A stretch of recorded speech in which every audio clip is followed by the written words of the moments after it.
This patient was destroying her teeth due to her deep bite. She was also biting right into the roof of her mouth. And along with that, her constricted and narrow arches had her biting in a crossbite.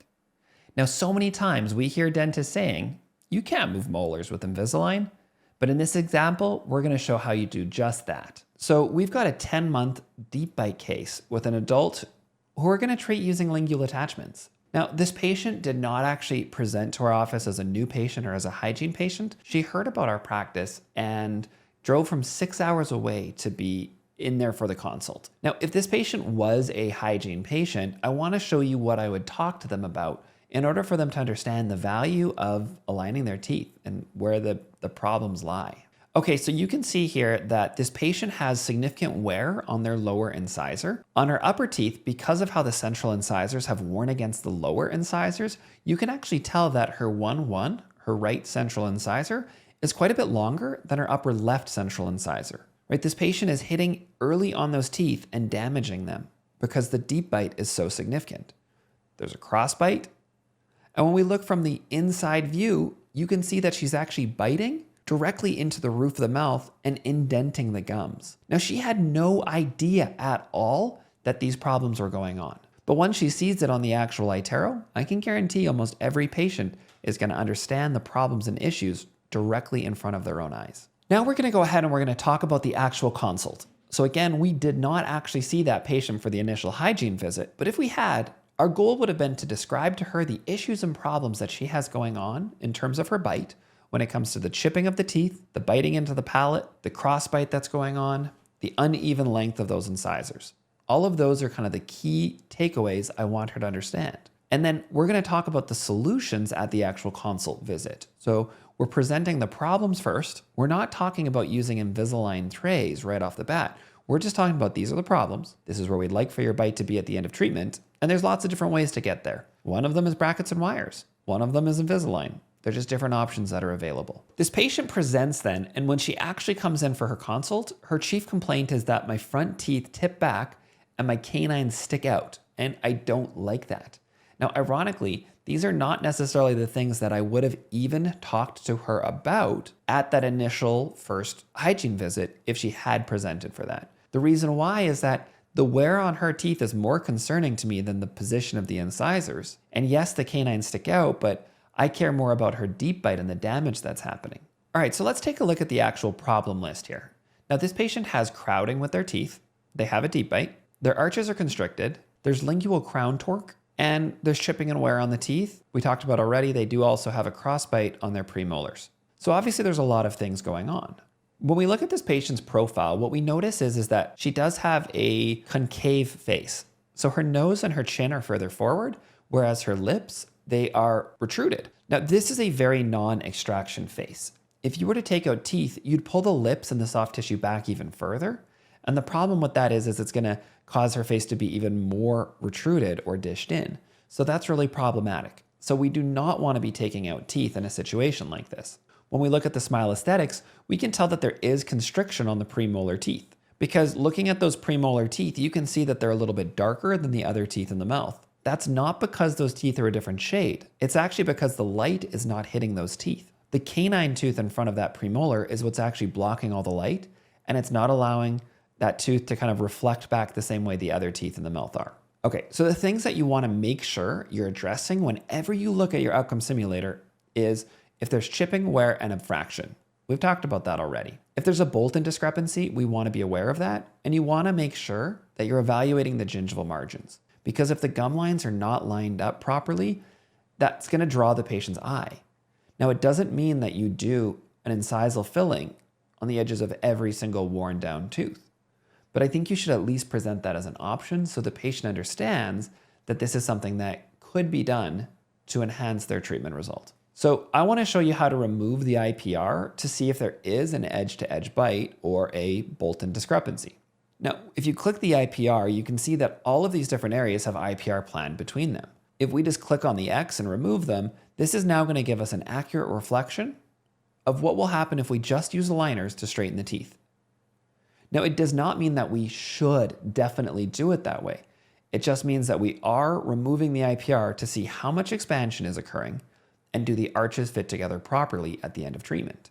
There is overjet. We'll go ahead and just make some minor adjustments to the tooth positions here.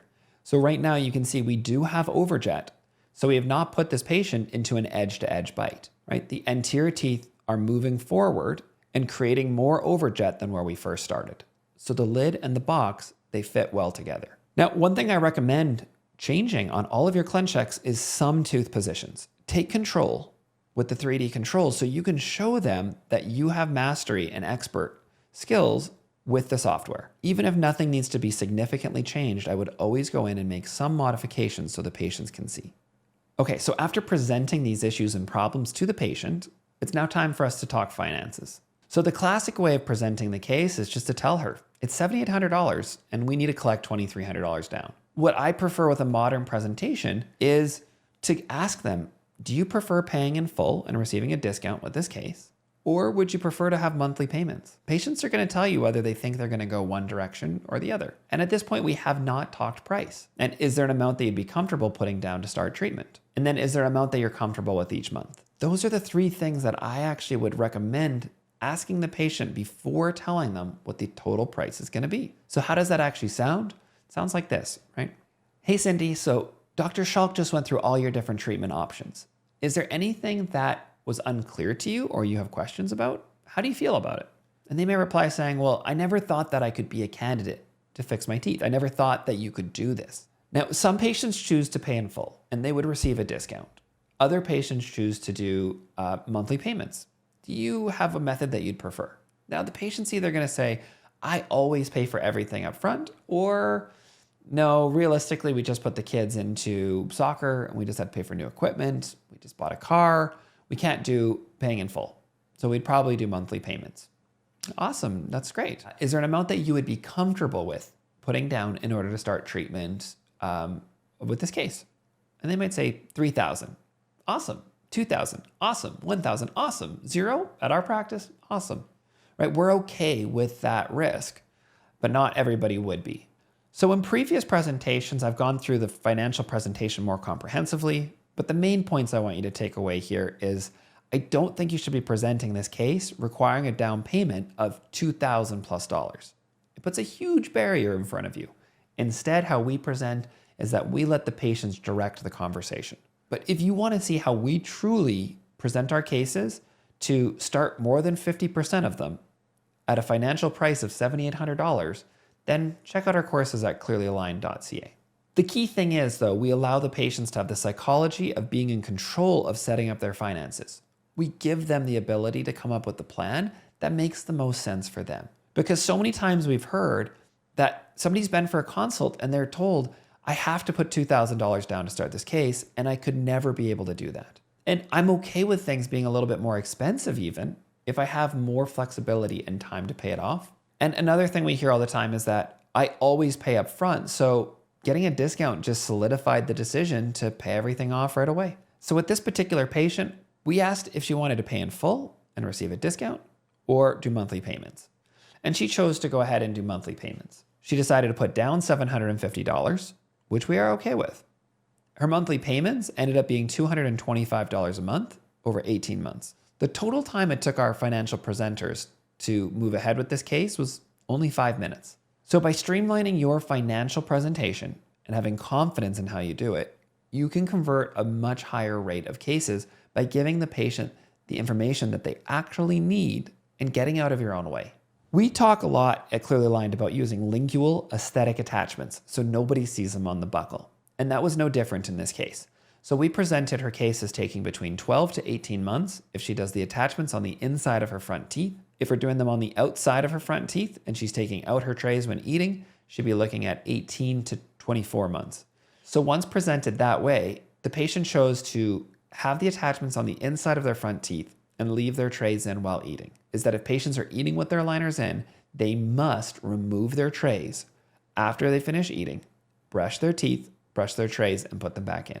Patients who are eating in their trays also must still take them out whenever they're having anything sugary or acidic to drink. So pop, energy drinks, orange juice, kombucha, anything like that, those trays have to come out every single time. Okay, so at this point, the patients decided to go ahead and start treatment.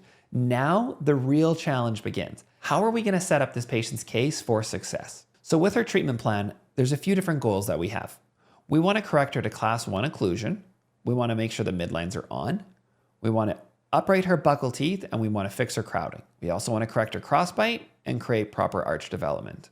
The different strategies we're going to be using is to use lingual attachments. We're going to flatten our curve of spee. We're going to do expansion with buccal root torque. We're going to have to make sure we use retentive support attachments. And we're going to use IPR for fragile tissue if required. Okay, so let's talk lingual attachments to start. So in this situation, I want you to think about where you need to push on the teeth in order to make a movement happen. In your mind, I want you to envision where would you use your fingers right now if you had to push against those teeth to align them into the arch properly. So on the anterior teeth, in order to create proclination and just push those buccally, you would push underneath the gingival aspect of those attachments. On the lateral incisor, you might go ahead and push a little bit more towards the distal aspect of that tooth to push the distal side out a bit more. But by planning in your head where you would push with your finger, that can help you understand where your attachment should be positioned. And so for example, on the canine tooth, we want to go ahead and push on this tooth to rotate the mesial in. By pushing on the side of the attachment on the mesial aspect, that's going to help create some rotation on that tooth. So whether they're lingual attachments or buccal attachments, the key thing to always remember is that your aligner is pushing against those. Attachments are never pulled against, they're always pushed. So the key is to think about where they're getting pushed from in order to make that movement happen, whether that is for the buccal or whether that's for the lingual. When looking at our premolars, those teeth need to be pushed out to the buccal. We don't necessarily need to have an attachment right on that position. We just need something to lock the trays in place on the buccal aspect. Okay, so that goes over basic attachment positioning. And again, if you want to know more about how to place attachments and make these decisions, check out our Attachments and Biomechanics course.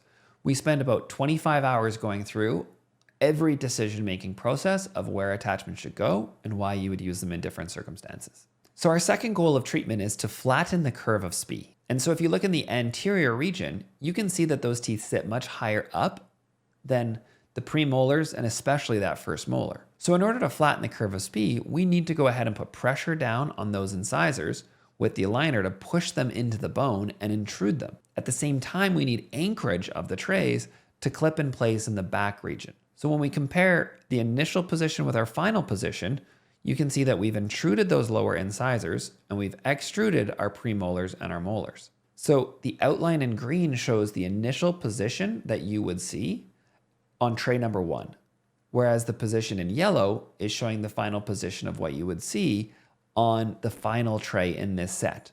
If you overlap these two trays, what you notice is the incisal edge of the anterior teeth gets pushed down and the second premolar and the first molar are extruded. And you can see that the second premolar, the first molar, and the second molar are all extruded. So you can kind of think of this like a teeter-totter. We're pushing down on the anterior segment and it's lifting up the tray off of the posterior segment. And so that is why it's very important that even if you are just intruding on the ClinCheck, the anterior teeth, you need to have proper anchorage on the posterior segment to prevent the tray from lifting off those teeth. Those attachments in the posterior are so important when correcting a deep bite because the tray will just lift and bounce off those back teeth if you don't have attachments to lock the tray in. The surfaces then of those attachments that are the most active and most important is the gingival aspect. Because I want you to think about this. In the anterior region, where are you pushing down in order to intrude those teeth? Where would you push with your finger? You would push right on the incisal edge of these anterior teeth. In the posterior region, where do you need to push in order to get those teeth to extrude? You would push on the gingival aspect of those premolars and molars. So I always want you to think not just about where are we pushing against to get a movement to happen, but what is the reciprocal effect happening elsewhere in the mouth? What else is happening? If the tray's trying to push down on the incisal edge, it's going to try and lift up off the back teeth. So we start with a deep bite of about 80%. And when we finish the intrusion, we're actually going to overdo it slightly. So on the ClinCheck, you can see that we start off with nearly a 90% deep bite, but at the end of treatment, we're only having overlap of maybe 5% or 10% of those incisor teeth. Okay, the next thing that we want to correct is we want to make sure that we're correcting the buccal root torque as we expand. So a common instruction, if I'm doing expansion, is that we want to ensure that we have 8 degrees of additional buccal root torque at the end of treatment. So you can really see when looking at the different arch forms that we can create expansion and development in situations where the arch is constricted. Now, the thing you need to be careful about is there does need to be enough bone on the buccal aspects in the posterior to support the expansion. But in these areas here, we do have bone. I don't have the clinical photos up right now to show you, but there is bone present in those areas for us to expand into to create proper arch form. So looking at the ClinCheck, you can see that our second premolars absolutely can have arch development occur. And in the molar areas, we're not doing a significant amount of expansion. So if this patient's bone and biology can't handle that expansion, it's likely just not going to physically occur. Aligners are a very passive and gentle force being placed on the teeth. And so we don't generally have to worry about them causing significant posterior fenestrations, dehiscences, or recession unless something very extreme is going on. If you plan a movement into your ClinCheck of expansion in the posterior and you don't have enough bone to expand into, generally what's going to happen is that the root is going to hit the cortical plate and it will just stop expanding. In this situation right here, you can see again just how much expansion we need to accomplish and how much tooth uprighting we need to accomplish with our second premolars.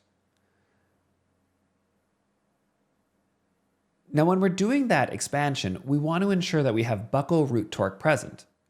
The way that you can do this is just in your instructions to ask for that additional 8 to 10 degrees, or even in some cases 15 degrees of additional buccal root torque beyond the norm. How you can see this though from just looking at your ClinCheck has to do with how much of the lingual surface of these teeth you can visibly see. So if you look here, you can see that in the initial position on the left, kind of measuring from the cusp tip to the gingival margin, there's a lot more tooth visible from this occlusal view. Once you go ahead and you actually program that buccal root torque in, the roots move to the buccal and the crown is moving slightly to the lingual.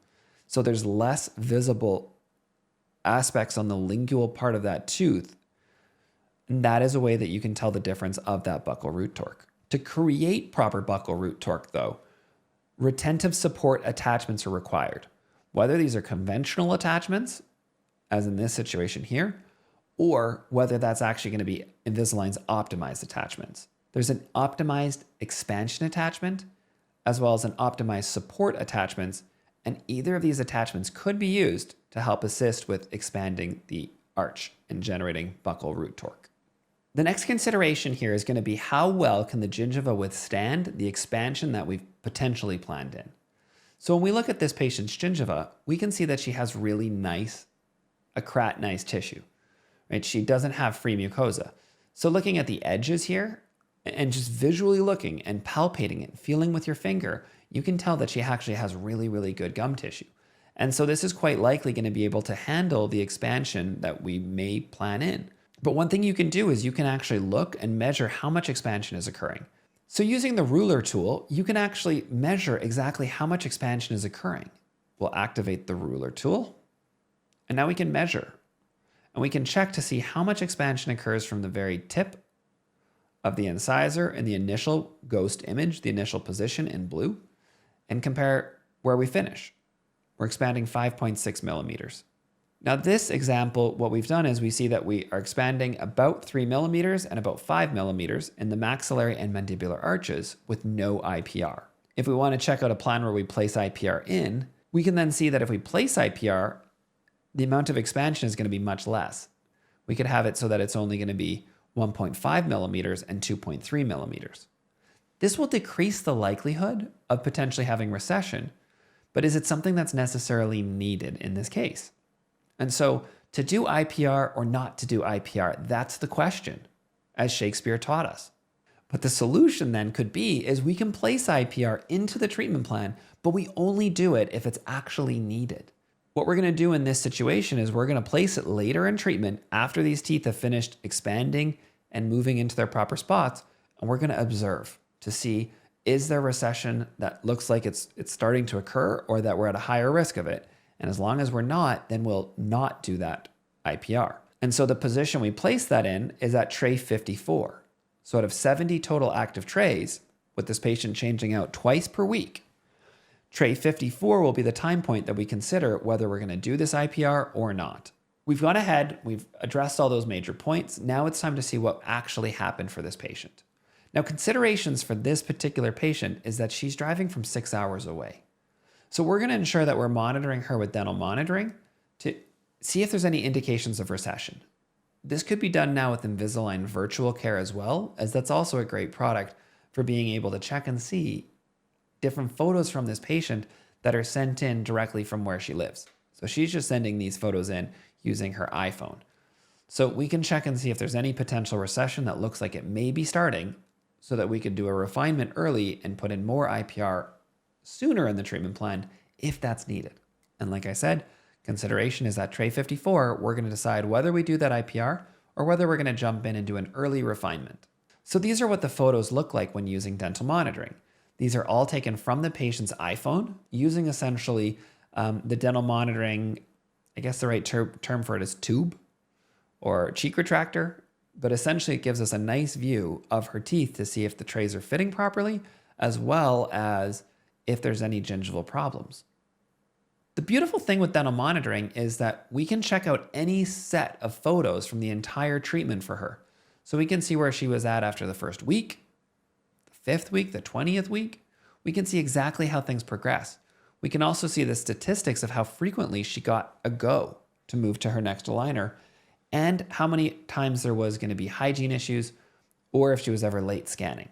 So this is essentially a report card of how the patient's treatment has gone. It's such a beautiful, beautiful thing. If you guys don't know about dental monitoring, again, come check out our extra content at clearlyaligned.ca or check out from dental monitoring, talk to your reps, talk to your Invisalign reps too about Invisalign Virtual Care. These are amazing products that are changing the way that we treat patients. Okay, so the IPR situation, by the time that we got to tray 54, we realized that we didn't need to do IPR. There were no indications that there was any gingival recession starting. And so at this point here, we decided to jump into an early refinement. Now, there's still some things that aren't perfect in terms of our canine positions and our lower incisors, but we went ahead and we got an updated ClinCheck from that time, that appointment when she came in at tray 54. We didn't even take progress pictures at this point. All we did is we took a new scan of her teeth at tray 54 instead of doing the IPR. She was only allowed to change forward maybe 1 or 2 trays because we don't want the teeth shifting or moving from the actual IPR pushing those teeth together. You cannot just ignore IPR. If you plan to do IPR and the patient just continues past, what happens is the IPR forces those teeth tight together. And if it forces them tight together, but you didn't actually do the IPR, it's going to cause them to pop out of position and end up going crooked. So if you've planned IPR, you have to either do it within 2 or 3 aligners, or you have to stop and get a new batch of aligners. Now, sometimes we will plan to use fake IPR to actually tighten up loose contacts. But if you plan IPR extensively, where you've got it in 5 or 6 locations, you cannot avoid doing it unless you were doing it to tighten up contacts. So after our first round of treatment, you can see here how nicely our deep bite was corrected from our first position. The curve of SPI is very nicely fixed. So in our next ClinCheck, all we're going to do is intrude those teeth a little bit more to work on bite settling as well. At the beginning of treatment, this patient was biting into the roof of her mouth. And at this point now, we only have about a 50% deep bite, and we're trying to make it more like a 30% deep bite. We still have some alignment occurring on the canines, and we still need to settle the bite in the posterior. Okay, so the first batch of trays got us to tray 54. And then instead of doing IPR, we've now jumped in with a refinement, and we've got a new batch of aligners going. This is now at the end of the second set of aligners, and you can see the changes that have been made. Now, things that you'll notice is that the bite is still propped open from biting on lingual attachments. So the posterior teeth are not perfectly biting at this point, but that's okay. You'll notice that the 1-3 and the 2-3 are still buccally positioned, and we really need to create some lingual root torque in order to get those back into the proper spots. And the third thing you'll notice is the anatomy of the 2-6 isn't great because that tooth previously had a crown on it. And the buccal cusps were not built tall enough for the new position of our tooth. So it's not so much that the patient is biting poorly or that we couldn't move that 2-6 into the right position. It's just that the buccal cusps aren't tall enough because of the crown that she had made. So we know at the end of treatment that means that we're not going to have necessarily the most interdigitated or intercuspated teeth in the 2-6-3-6 region. Now, in terms of the amount of expansion we've generated, it looks amazing. We've done a phenomenal job. If you've ever been told before that you cannot move molars with aligners, that's just not really true. Moving molars is hard. It's very challenging. And if you want to see some crazy molars being moved, go check out Kenji Ojima's treatment cases on YouTube. Molars 100% can be moved. Teeth don't know whether the force is coming from braces or Invisalign or something else. They just know that force has been placed on them. And so absolutely you can move molars. It's just you need to have the right strategies. And again, in this case, the strategies were to have additional buccal root torque on those teeth, to have the right supportive attachments on them, and to ensure the right design of the ClinCheck in general. On the lower arch, you can see the same thing. You can see that we have really nice arch development, and in the end, we didn't even do any IPR. So this is just with pure expansion, proclination, and arch development, because this patient's gingiva could handle the expansion that we threw at it. Now here's where the real world creeps in and things change. At this point, I want to keep working on these canine teeth. I'm not happy with them. But this patient says, I have to drive 6 hours each way to come see you, and to be frank, I'm kind of done. I don't want to keep going anymore. Now, I like to finish everything in perfection, but I also understand the fact that patients have autonomy. And so I need to work within the structures of what the patient wants for their mouth. Now, how can we go ahead and let this patient finish though with these canine teeth sticking out? Well, the solution to that for me is to use what's called active retainers. Now, what active retainers are is they're trays that are still Invisalign trays, but we remove all of or almost all of the bumps from the teeth. We're going to use these active retainers to stabilize the patient's teeth for 6 months with them wearing them full time. But they are actually still aligners. They're not retainers yet. So what we do then is we tell the patient that we're ready to move to our active retainers. These are still Invisalign trays, and we might actually leave 1 or 2 bumps on still. But for the most part, all they're doing is helping settle the bite and make sure that everything is going to come together and occlude properly. So this patient is not going to be eating with their trays in and wearing them for 24 hours a day anymore. The difference is that now this patient is taking out their trays when they're eating to allow their bite to settle properly. But we're still going to take advantage of the aligners to finish moving these teeth at the same time. So when I'm asking the technicians, what I'm really asking them for is aligners with no attachments, that I want very basic minor settling movements to occur while the teeth are stabilizing in position. This is also going to give the patient time to do restorative treatment, and it gives us time for the case to be paid off. What I'm going to ask the technician for here is not to add or remove any attachments. I do not want them to intrude the upper incisors. That movement won't actually happen. I want to ensure though that the posterior teeth are in good socked and occlusion at the end of treatment, and we have no heavy contacts between the anterior teeth. I want to ensure that we have 11 active trays that are physically moving the teeth and 4 passive aligners. And I floss the teeth. And between the contacts that are really light, but that have a bit of a snap, we'll go ahead and ask for 0.2 millimeters of IPR. Between the contacts that have no contact whatsoever and are an airball, I'll ask for 0.3 millimeters of IPR. And between the contacts where I can visibly see space, I'm going to ask for 0.4 millimeters of IPR. Now, this is different from what I talked about before. These are loose and open contacts. So in this situation, we're actually planning IPR that we are not going to do. We are not actually doing this IPR. So in this scenario with our active retainers, we actually did not leave on any attachments. In retrospect, I probably would have left on 2 attachments on my upper canines to help with those movements, but we didn't do that. In this case, we're going to be using lingual crown torque to get those into a better position. We're going to do a little bit of intrusion of posterior hanging palatal cusps, and we're going to use that IPR to tighten the contacts with fake IPR. We're not doing real IPR in this situation. We're doing fake IPR to tighten up those contacts. So this is what our ClinCheck looks like. Our canines are going to have a little bit of lingual crown torque. Those crowns are just moving lingually. The IPR, it's fake. It is not real. And the palatal cusps that the posterior teeth are hitting a little bit heavy, we're going to go ahead and actually do a little bit of intrusion of those palatal cusps. Also, there's some rotation on that canine.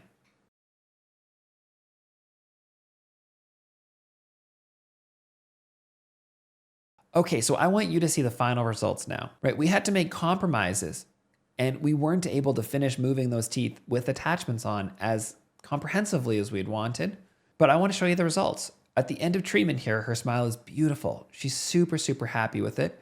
And look at those canines. They were higher up, they needed rotation, and they needed a little bit of extrusion. And that all happened without even having any attachments on with that last series of those active retainers. We fixed the deep bite. So now when she's biting down, her deep bite is much, much better. We probably had maybe 10% of the lower incisors showing previously, and now we probably have about 60%. So we've significantly improved that deep bite. And I want you to pay attention to the region here, these premolars. We probably could have done a little bit more expansion of that second premolar, but you can see that we've really nicely brought those teeth out of crossbite, and you can't even see the second tooth hidden behind. But the second premolar here was completely blocked from view. And we have brought that tooth buccally. You can also see the health of the gingiva here on that first molar. That the gingiva looks much healthier now that we've actually pushed those roots back into the bone. You can see that we have beautiful socked in occlusion on our premolars, our canines, and our second molar. And that first molar, it really needs a new crown. This is the actual structure of the crown causing the issue. And in our occlusal view, you can see the beautiful arch development that's now occurred. Same thing on our lower arch. And this was all done without any IPR. Just that fake IPR at the end to tighten up contacts. So the things that are unique about this skill set for this case is we had to understand that IPR might not actually have to be done. To know when do we need to jump in because the patient has bad periodontal status, and when can we handle the expansion that we need to put in place. We wanted to set up an efficient ClinCheck to make sure that this patient didn't need to come in many times from way out of town. This case required us to have the proper expansion with root torque. If we didn't do that properly with our extra 8 degrees of root torque and the right support attachments, then those teeth would not have expanded properly and she would have been left hitting her palatal hanging cusps. And the last thing with this case is the practical applications of being able to stop early and get into those active retainers to finish her case. While she feels like she's pretty much done the case now, we're able to adjust things just a little bit more and create additional tweaks to ensure that we're really satisfied with the result. For this case, we ended up spending 4 hours and 10 minutes of chair time, only 55 minutes of doctor time. The consult was 60 minutes, our bond being 80 minutes, 2 refinement appointments. We didn't need the restart appointment and we actually mailed the aligners to her. And then we had a 6-month retainer check.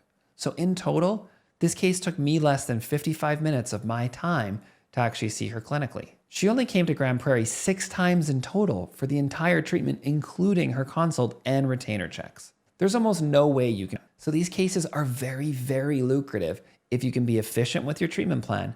But again, never sacrifice the quality of the case in order to try to be more profitable. The goal is always to first and foremost give excellent treatment results, but to do it while being efficient.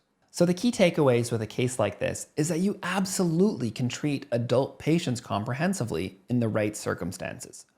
We widened the arches, we generated buccal root torque, and we ensured that she finished with great occlusion at the end of treatment.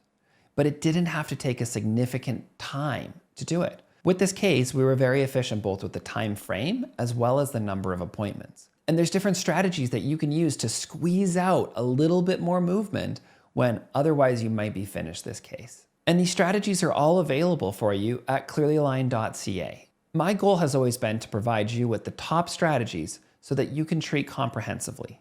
You can find all these at clearlyaligned.ca. We're creating a community of like-minded dentists to really raise the bar of the treatment that we're providing for our patients.